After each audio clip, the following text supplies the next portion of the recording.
మొత్తం అందరూ వాలంటీర్స్, ఎవరు డబ్బులు తీసుకొని పనిచేసేవాళ్ళు కదా, వాళ్ళు ఎవరు కూడా స్వచ్ఛందంగా మాకేదో ఒక తపన, అందరికీ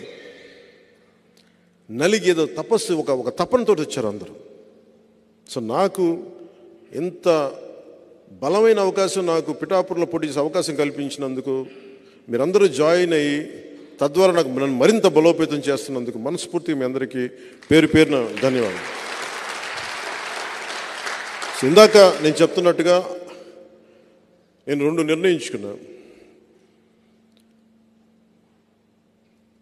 కేంద్ర నాయకత్వం అడిగితే, కేంద్ర నాయకత్వం 2 అడిగారు నన్ను, నువ్వు ఎమ్మెల్యేగాను పోటీ చేయాలి, ఎంపీగాను పోటీ చేయాలని. నాకైతే ఎమ్మెల్యేగానే చేయాలని ఉంది. రాష్ట్రానికి ముందు పనిచేసి తర్వాత దేశం కోసం ఆలోచిస్తాను. కానీ ఎంపీ జనసేనదే.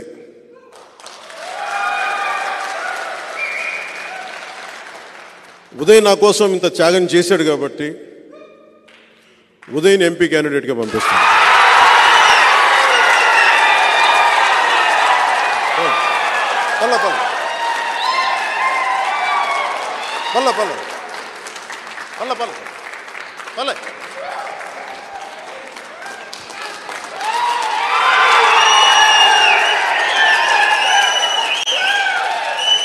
కూర్చోండి, ఇద్దరుగా కూర్చోండి.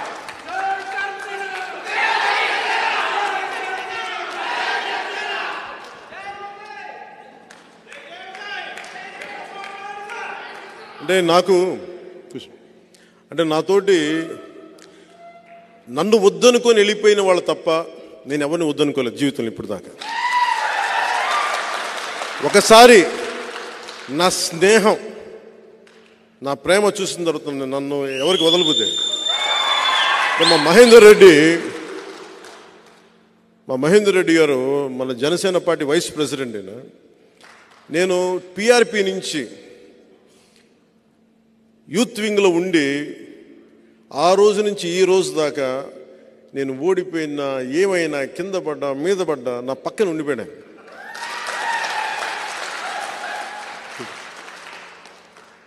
ఆయన ఎందుకు చెప్తున్నానంటే, నేను భావజాలం మాట్లాడను, సాధిస్తాను దాన్ని సాధనలో పెడతాను దాన్ని. సో ఇది కాకినాడ పార్లమెంటు భారీ మెజారిటీతో గెలవాలి మనం. మేము ఉదయ్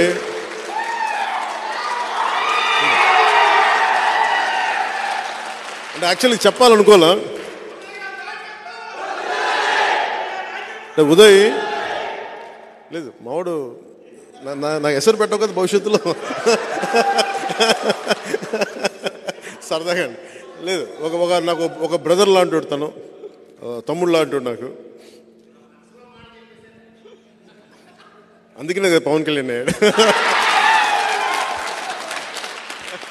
ఏలే, ఇది ఎందుకు చెప్తున్నానంటే, ఆయన మాట్లాడితే కూర్చొని పాపం వైసీపీ తరపున ఎంపీ, ఆయన కూడా నాకు బాగా తెలుసు, సునీల్ గారు, వంగాగీత గారు, వీళ్ళందరూ మన ద్వారా వచ్చిన వాళ్ళే కదా వీళ్ళందరూ. కాకపోతే ఈరోజు నాకు నిజంగా మొన్న పెళ్ళికి కూడా కనిపించారు ఆయన, ఎక్కడో మా నాగబాబు గారి ఇటలీలో పెళ్ళికి జరిగితే. అఫ్కోర్స్ ఆయనకి నా డ్రెస్ నచ్చలేదంట, నువ్వేంటి ట్రెడిషనల్ బట్టలు వేసుకోలేదని. నేను సినిమాలు వేసుకోవడానికి ఇబ్బంది పడుతుంది, నాకేదో మామూలు చొక్కా ప్యాంట్, నాకు ఇలా రమ్మంటే.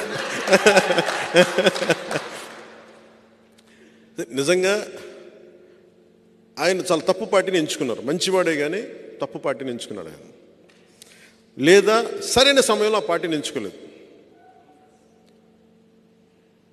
ఈ రోజున వైసీపీ ఎందుకు సుస్థిరత ఇవ్వలేదంటే, వైసీపీ వాళ్ళకి మనసులో లేదు. వాళ్ళకి నిజంగా సుస్థిరత ఇద్దాం అనుకున్నాడు. మీరందరూ చాలామంది వైసీపీ నుంచి కూడా వచ్చారు.